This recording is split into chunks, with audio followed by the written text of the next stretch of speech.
Okay guys, we're going to have a little look at my client Dan. Now we've got the video in slow motion. We're just going to watch him run for just a couple of seconds, and we're going to look at, first of all, I'm going to look at how his feet are impacted on the treadmill. You can see that his knees are constantly outside his ankles when he's landing, which is putting a lot of force through the medial part of his ankle. So when Dan's foot's hitting the treadmill, you can see how his ankle just here is really having to control a lot of what we call eversion, alright, or pronation, okay?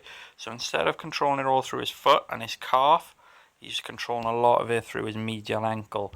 So what's happening is his knee's coming down and in okay, but his lower leg isn't working the same way. So his lower leg is staying out and is not rotating into what we would call internal rotation. So we'd want it to come around and in like that, and a bit more dorsiflexion as well. So we'd want his knee to flex over his toe a little bit more, which is going to give him a much better absorption of impact through his calf muscles, and then it'll help him turn on his glute and everything else as well. So while Dan's in this position, we also spotted something else that we're going to look at.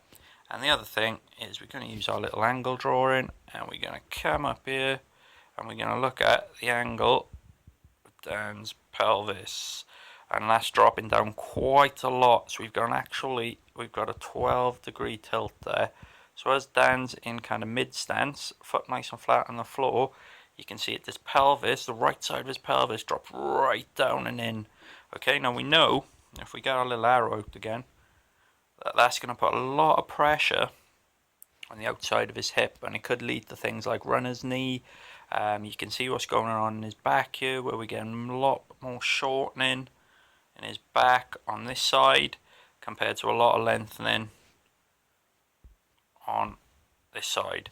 Okay, so we're getting shortening on the left, lengthening on the right, which may lead to kind of lower back problems. And there's a muscle called our quadratus lumborum that kind of looks after lateral flexion a lot, and that tends to get annoyed and a bit chewed up if this action goes on. Okay, so we're going to give Dan a couple of exercises just working on that lateral hip strength. Alright, and the other thing we're going to look at, let's clear all of these, is if we just run the video on, you can see that he's having to turn his feet out as well as he's bringing his foot through. Now this is not so much a muscle imbalance thing, this is just more of the way he brings his foot through on the swing phase. Okay, so there's not a lot of knee lift and it's a very low follow through. So if we run the video on and we're just going to get a side view, we can see that he's overstriding a tiny bit as well.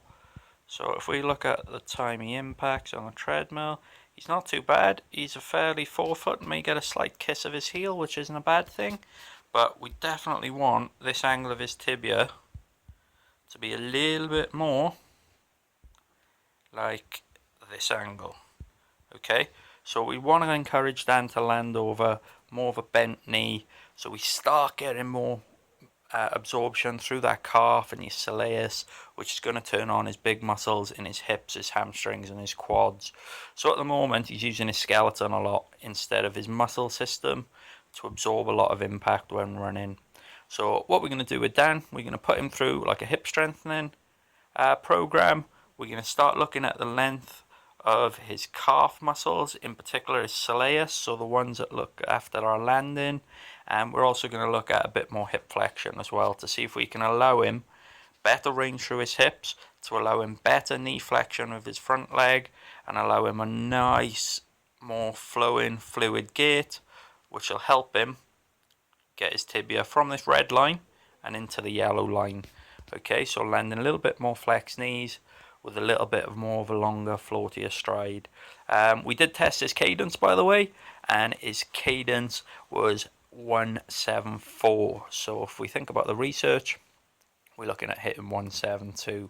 So quite a few things there that we need to fix with Dan, and that's pretty much like a good overview of some of the things that we will find when we're looking at your running gait. So I hope you enjoyed the video and I hope you found it useful.